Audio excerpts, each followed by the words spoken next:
आस्था है परमात्मा की, और उनको इतना ज्ञान है सदग्रंथों के आधार से कि गुरु के बिना मोक्ष नहीं होता। ये तो प्रत्येक हिंदू धर्म के पुण्यात्मा के, चाहे कोई भक्ति करता है या ना करता है, तो वो भी ये जरूर अवश्य कहता है कि वे गुरु बिन मोक्ष नहीं। तो ऐसी व्यवस्था अन्य किसी भी धर्म में नहीं रही। जैसे सिख धर्म के अंदर गुरु परंपरा थी, लेकिन बाद में वो केवल गुरु ग्रंथ साहिब को ही गुरु मानकर अपना अध्यात्म क्रियाएं करने लगे। लेकिन वक्त गुरु का होना अनिवार्य है। जैसे ये पवित्र ग्रंथ गुरु ग्रंथ साहिब, पवित्र श्रीमद् भगवत गीता, पवित्र वेद, पवित्र पुराण, ये तो एक आदरणीय सदग्रंथ है, महापुरुषों की जानकारी है, भगवान के विषय में लिखा है इसमें। ये तो ऐसा समझो कि हमारे औषधि की बुक हो, औषधि की पुस्तक है, और उसके जानकार की आवश्यकता है जो वैद्य हो, और वैद्य वही सफल होता है जो औषधि की पुस्तक में लिखी हुई सब जड़ियों को इकट्ठा करके मिला कर समझ के जड़ी बनाता है। इसलिए वक्त गुरु की आवश्यकता है। तो पुण्यात्माओं, इस धारणा के अनुसार इस आवश्यकता की पूर्ति के लिए ये प्राणी गुरुओं के पास जाने लगे। अब श्रद्धालु को कोई ज्ञान नहीं होता, क्योंकि वो तो जिज्ञासु होता है। जैसा भी उसके गुरुजी साधना करने को कहते हैं वो समर्पित होता है, वैसे ही करता है। तो पुण्यात्मा सभी भक्ति भी कर रहे हैं, और बुराइयां ज्यों की तो बढ़ रही है। काम, क्रोध, लोभ, मोह, अहंकार, किसी के अंदर भी कमी नहीं बनी।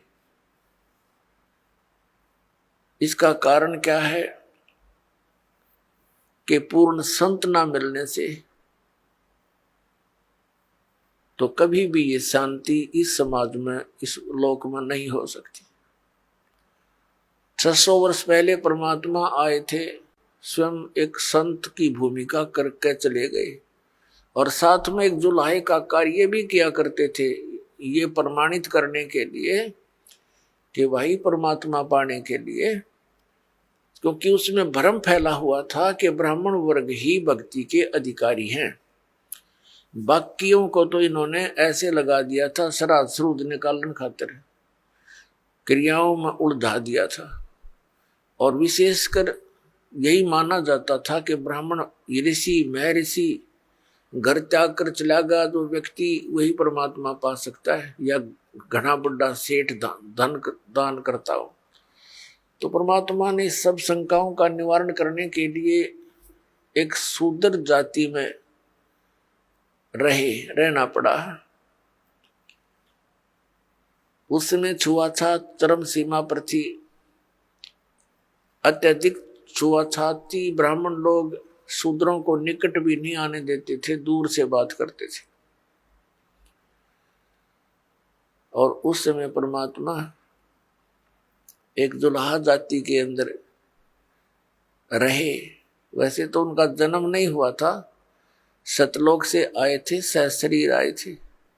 एक नवजात शिशु का रूप धारण किया था कमल के फूल पर, बाहर एक तालाब सरोवर के अंदर। वहां से एक नीरू नीमा नाम के जुलाहा दंपति उठा ले गए थे, और वहां परमात्मा की परवरिश लीला होने से, और फिर दुल्हाए का कार्य करते हुए जनता को ज्ञान भी देते थे, भक्तों को यथार्थ ज्ञान समझाते थे, सूक्ष्म वेद का प्रचार करते थे। वो यही हमें ये प्रमाणित करने आए थे, एक उदाहरण देने आए थे कि परमात्मा पाने के लिए जाति और धर्म और कर्म, यानी जैसे कोई ज्यादा बड़ा सेठ यानी धन अधिक या कम, ये इसके लिए कोई मायने नहीं रखता। गुरु पूरा हो और शिष्य सूरा हो, सूरमा। सूरमा का अर्थ है कि इस भक्ति मार्ग पर जो प्राणी लगता है तो उसकी सब क्रियाएं अन्य संसारिक व्यक्तियों से भिन्न होती है, तो उसमें हमारा समाज बाधा करता है। और जो उन बाधाओं की परवाह ना करते हुए आगे बढ़ता है इस भक्ति मार्ग पर, वो सूरवीर होता है। कौन कौन थे सूरवीर? जो आप जी को बहुत, जिनका ज्ञान है, सुप्रसिद्ध है। दरु थे सूरवीर, प्रहलाद थे सूरवीर, और मीराबाई थी सूरवीर, और स्वयं परमात्मा तो वो मालिक थे ही थे, वो तो सूरवीरों के सूरवीर और सब भगवानों के भगवान कबीर परमेश्वर जी। और अब वर्तमान में ये दास देख रहा है कि मेरे इस परमात्मा के ज्ञान से परिचित इस दास के अनुयायी ये सूरवीर।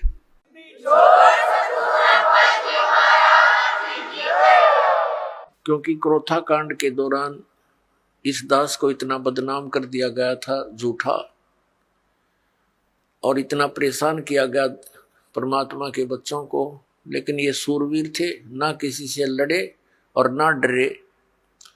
संत का यही एक नियम होता है, लड़े भी नहीं और डरे भी नहीं, तो परमात्मा साथ देता है। आज हम सफल हुए, पूरा विश्व के अंदर ये ज्ञान जाएगा, परमात्मा का साथ हमारे साथ रहा और रहेगा, क्योंकि ये काम उसी परमात्मा ने शुरू करवाया है। ना हमारा कोई खानदानी पेशा, ना दादे परदादे माता पिता ने कभी यो काम कराया, ना दास को ये मजदूरी दी, तो दास का उसी दिन से ये अटल इरादा बन गया था, सिर जाओ चाहे डट जाओ, परमात्मा के चरणों में ये शीश जावे तो सफल हो।